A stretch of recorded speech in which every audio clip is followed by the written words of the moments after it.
Hi all, welcome back to another video by Mudstone Puzzles. Today I'm going to be tackling this Cherry River puzzle, something I picked up randomly. It's a bit of a mystery to me because it's labelled as Thomas Kinkade. I'm guessing that's the company that produced it or something. It's a Disney puzzle. And that's literally all the information on the box. It doesn't have any sizings, it doesn't have piece count, nothing like that. So I'm going to make the puzzle and I'm going to find out how big it is and so on. So yeah, I'm going to start off, I'm going to sort the pieces and I'll show you what I get them sorted into and then we'll go from there. Okay, so sorting finished. I have sorted the edge pieces into the bottom of the box. They're looking quite various, so it should hopefully be a bit of fun to do. We then have, these are basically sky pieces and things I think are connected to the sky and whatnot. We then have ship pieces, so for Captain Hook's ship and the rowboat that he and Smee are in, hopefully. We then have all the flowery type bits. I'm going to try and build the flower bits at some point, I don't know. This is all the water pieces from what I can gather, although I'm guessing that they're going to have a bit of crossover with the sky, so we'll see how that goes. This is my miscellaneous tray. This is basically supposed to be greenery and land. There's not much there. I have no idea where these are all going to go, so we're going to see how that one ends up. And then these are all the characters. So Captain Hook, Peter Pan, Wendy, John, Michael, the Lost Boys, the mermaids, things like that. So yeah, I think I'm going to start with the character pieces, putting them together and get them in little chunks. And then I'll probably do the ship pieces following by that. And yeah, we'll see where we go from there.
Alright, well, I managed to get quite a chunk done.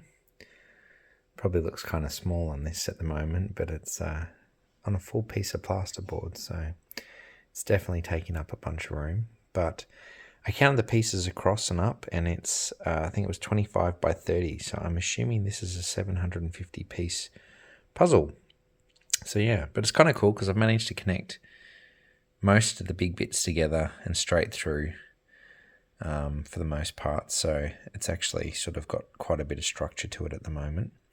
The funny one is probably this one. I can't remember if this is John or Michael, but I had him loose and I didn't recognize that he went over here. It took me a while to figure it out, and this one piece up the top there, I had completely separate because I didn't know what it was for. So it was, once I got this done, I was able to sort of put it all together.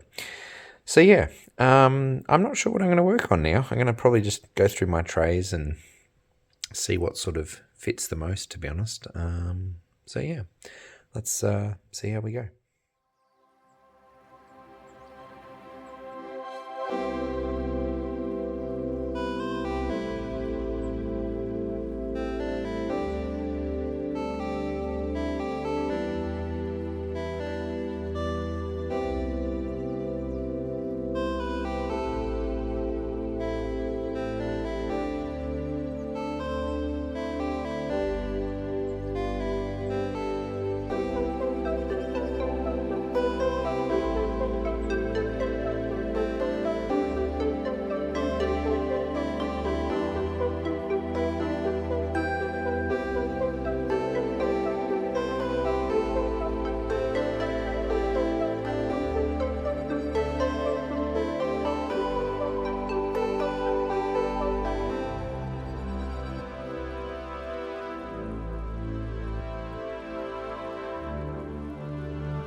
Well, it's getting late at night, so I'm going to call it a day, but honestly, I'm pretty happy with the progress. All these water bits end up going a lot smoother than I expected.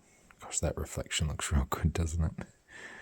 So, nice looking puzzle, and it definitely fits together well. So, yeah, pieces are definitely coming together, but I think I'm going to have to work on the sky next to try and cancel out some of that. And then come back and sort of do areas like this one here. These pieces are bothering me a bit. But anyway, I shall see how that goes soon, I think. So, yeah, I'll pick it up again tomorrow.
Alrighty, so I finished the puzzle off after that last clip. I basically went through and just patchworked through until I finished it. So I'll give you a quick look at it just so you get to see what it's like. It's a really easy pick up, fortunately. So turns out, yeah, it's a pretty good puzzle. The quality is just amazing. I had to think after my last video, and I've got to come up with more descriptions, I suppose, but honestly speaking, this was a really lovely puzzle. I was a little bit surprised. I don't know, I guess I just wasn't anticipating it, but it does have a bit of glare on the pieces, which made it a little bit difficult at times, but other than that, the big one was it's basically, I would make it, say it's akin to the Springbok Muppets puzzle I did a little while ago. That's my favourite puzzle, pretty much. And this one's up there. The pieces are thick. It's a varied cut. It's got that Springbok kind of quality. Probably a little bit thinner, I'm guessing. The pickup, it suggests to me that the pieces aren't as stiff. So I think that's a little bit, less rigid, but it was fine. It's perfect. I can pick it up, throw it around, like a pizza basically. So yeah, it was missing 4 pieces in the end, which was very, very upsetting, to be honest. I was really hoping this had all the pieces there, but it didn't. It's missing 4. But honestly, it was such a lovely puzzle. It sorted really quick and easy, as you saw what I ended up with. Building all the characters was really fun and interesting. There are only a few pieces I didn't match very early on, and then found them later. It was great. I followed that with trying to do some of the flower bits, got a little bit done, did the ships, and so on. And then basically I did the edge after that and just built from there and went from section to section. This brighter color at the bottom of the water and the sky at the top ended up being really lovely to do. The sky at the top took me a little while to get started, as you probably noticed, but as soon as I noticed that there was the rainbow there and I looked for the rainbow, that gave me the starting point, and then the rest just kind of flowed. Probably the biggest problem these pieces have is the little tabs that stick out on the pieces. When you're separating the pieces and stuff, sometimes they burst apart, so you get the top layers coming off, but other than that, it's just a wonderful puzzle. And honestly, this is what I'm going to be looking for more in the future. It's just a really beautiful picture, lots of colors, lots of texture variations, with the puzzle pieces being a variety of cuts. It just makes it so nice to look for different pieces. Sometimes it's a little bit on your normal shapes and that, but a lot of it is just irregular shapes and just really nice to try and look for them in the textures and whatnot. So yeah, honestly, like Thomas Kinkade, I'm going to be keeping an eye out for those again. So yeah, and just to wrap up on it too, so I think I counted it as 25 by 30 pieces in the end. So it's about a 750 piece puzzle. So it's actually not that bad on the piece count, but it's a very large puzzle. I had to get out my measuring tape to remember to measure it. So it's about just over 61 centimeters wide. So for those who are of the metric system, that's about 2 feet wide. So 24 inches. You can always divide by 5 and times by 2 if you need to figure that out, by the way. And then height wise, it's 46 centimeters or 18 inches, if you will. So yeah, that's probably one of the quickest puzzles I've done and really enjoyed it too. I sorted it, I want to say yesterday, I think. I can't even remember, to be honest, but it's not, I've done it in one weekend. So I sorted it and I potted away at it at different times. And I think I sorted it the night before, actually. So 2 days ago, and then yesterday I spent some time doing the bulk of it, and then today I finished it off with a whole lot of it. So yeah, on the whole of it though, this has been a really lovely puzzle. And like I said, Thomas Kinkade, I'm going to be looking out for them. But if I ever find a puzzle with this kind of shape, cut, and the quality to the pieces, I'm definitely getting it from now on, because I just enjoyed that so much, just like the Springbok. So yeah, if you're loving the videos and that, please do subscribe, like, and all that, so I can try and turn this into a bigger full-time thing. But I'm going to try and be getting a lot of puzzles done in the coming weeks. I don't know if I've posted it yet or not when I record this, but I'm going to do a video of my all my puzzles and sorting them and processing them on a spreadsheet to see what I've got and stuff. So that's probably going to be worth a check if you're interested in what sort of puzzles I've got lying around and that. But yeah, on the whole of it, I want to get a lot more done this year. I got about 20 odd, 30 odd done last year, and this year I'm really trying to get a lot more done. My wife's away on a trip to the US for 2 months soon. So while she's gone, I'm going to try and get at least a few done a week, hopefully. See how we go. But yeah, I'm going to have a lot of time on my hands. So anyway, drop a comment if you want to share some information on this one, or if you like the look of this puzzle. And yeah, I'll catch you in the next one. See you.